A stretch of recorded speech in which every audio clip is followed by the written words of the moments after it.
first child with Fred a year later, at age 16.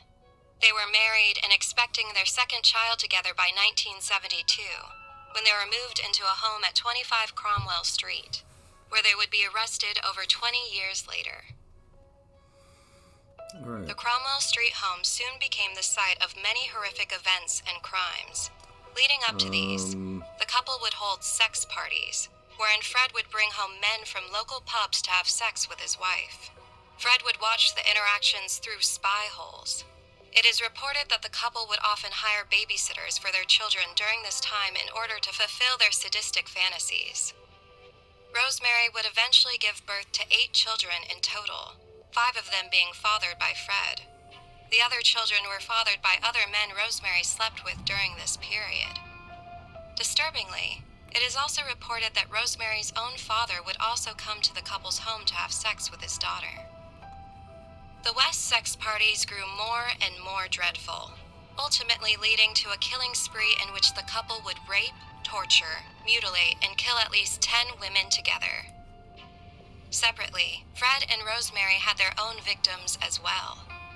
Before meeting Rose, Fred carried out his first murder, that of Anne McFall, who nannied Fred's children with his first wife. McFall was believed to have been killed in 1967, but her body, remains, weren't found until 1994. It was discovered that she was pregnant at the time of her murder, leading some to believe Fred was the father. Later, Fred strangled his first wife, Rena West, and killed her in August 1971. Her body was found in the same location as that of McFall's, dismembered and stored in plastic bags in a nearby field. Fred was with Rosemary at this point, but carried out the murder alone. Also in 1971, Rosemary killed Charmaine West, Fred's stepdaughter from his first marriage, who was only 8 years old. Fred was in prison for theft at the time, leaving Charmaine in Rosemary's care. Rosemary wrote to Fred in prison, "Darling, about Char. I think she likes to be handled rough. But darling, why do I have to be the one to do it?" After Charmaine stopped appearing at school, teachers and friends wondered what happened to the child. Rosemary claimed the child had been taken by her mother, who had also been killed by then, and no other questions were asked, despite a neighbor once witnessing Rosemary beating Charmaine with a wooden spoon while the child had been strapped to a chair. Reportedly, Fred was excited by the act of Rosemary killing Charmaine and told Rosemary about his murders of his ex-wife and nanny. Following this, the couple would begin committing their terrifying and perverted attacks on young women together. Fred created a sex dungeon in the basement of the Cromwell Street home, where the couple would lure victims and perform extreme acts of torture and sexual violence. The West's first victim was a young woman named Caroline Owens. She was attacked, raped, gagged, and bound by the Wests, but was able to escape and contact the police. Too terrified and humiliated to agree to provide evidence, the Wests were charged only with indecent assault in this case. Tragically, the couple's next victims would not be so lucky as to escape their hell house. After Charmaine West, Anne McFall, and Rena West, 10 more known victims were killed by the evil couple.